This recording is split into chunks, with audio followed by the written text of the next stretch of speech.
Ղուկաս 15-րդ գլուխ։ Բոլոր մաքսավորներն ու մեղավորները նրա մոտ էին, նրան լսելու նպատակով։ Փարիսեցիներն ու դպիրները տրտնջում էին եւ ասում. Ինչու ես սա ընդունում մեղավորներին եւ ուտում նրանց հետ։ Հիսուսը նրանց այս առակն ասաց. Ձեզնից ով է այն մարդը,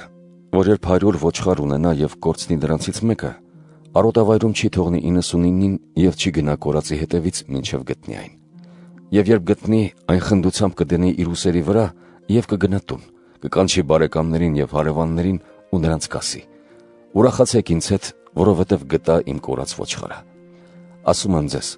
որ այսպես ուրախություն կլինի երկնքում մի մեղավորի համար, որն ապաշխարում է, քան 99 արդարների համար, որոնց ապաշխարություն պետք չէ։ Կամ ով է այն կինը, որ երբ 10 դրամ ունենա եւ մի դրամ կորցնի, ճրակ չի վառի եւ չի ավլի տունը ու չի փնտրի փութով մինչև գտնի։ Եվ երբ գտնի, կկանչի բարեկամներին եւ հարևաններին ու կասի. «Ուրախացեք ինձ հետ, որովհետեւ գտա իմ կորցրած դրամը»։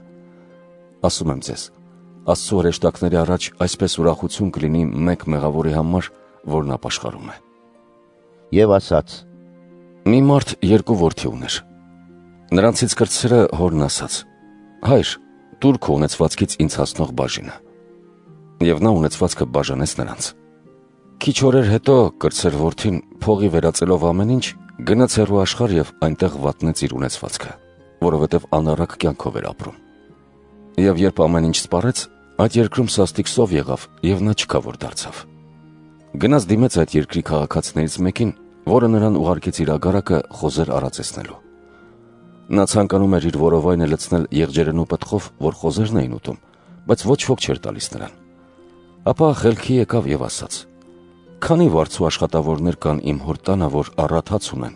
իսկ ես այստեղ սովամահ կորչում եմ։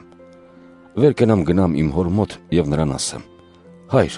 մեղանչեցի երկնքի ու քո առաջ եւ այլևս արժանի չեմ քո որդին կոչվելու։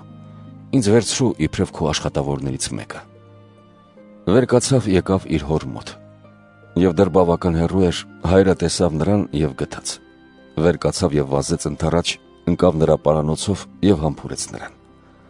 Եվ որդին ասաց նրան. «Հայր, մեղանչեցի երկնքի եւ քո առաջ, այլևս արժանի չեմ քո որդին կոչվելու»։ Հայրն իր ծառաներին ասաց.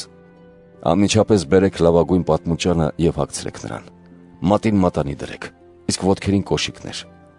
Բերեք պարարտ եզը, մորթեք, ուտենք եւ ուրախ լինենք, որովհետեւ իմ այս որդին մեռած էր եւ կենդանացավ, կորած էր եւ գտնվեց»։ Եվ սկսեցին ուրախանալ։ Իսկ նրա ավագ որդին ագարակում էր։ Մինչ գալիս էր եւ տանը մոտեցավ, լսեց երգերի եւ պարերի ձայնը։ Իր մոտ կանչելով ծառաներից մեկին հարցրեց, թե այդ ինչ է։ Եվ սա ասաց նրան. «Քո հայրը մորթեց պարարտ ես, քանի որ քո եղբայրը եկել է, ողջ առողջ վերադարձել է»։ Նա բարկացավ եւ չէր ուզում ներս մտնել։ Իսկ հայրը դուրս ելնելով աղաչում էր նրան։ Որդին պատասխանեց եւ ասաց հորը. «Այս քանի տարի է, որ ծառայում եմ քեզ եւ երբեք քո հրամանները զանց չեմ արել։ Ինձ երբեք մի ուլ չտվեցիր, որ բարեկամներիս հետ ուրախություն անեի։ Երբ եկավ քո այդ որդին, որը քո ունեցվածքը կերավ պոռնիկների հետ, պարարտ եզը մորթեցիր նրա համար»։ Հայրը նրան ասաց. «Որդյակ, դու միշտ ինձ հետ ես եւ ամեն ինչ, որ իմն է, քոնն է։ Բայց պետք էր ուրախանալ եւ ցնծալ,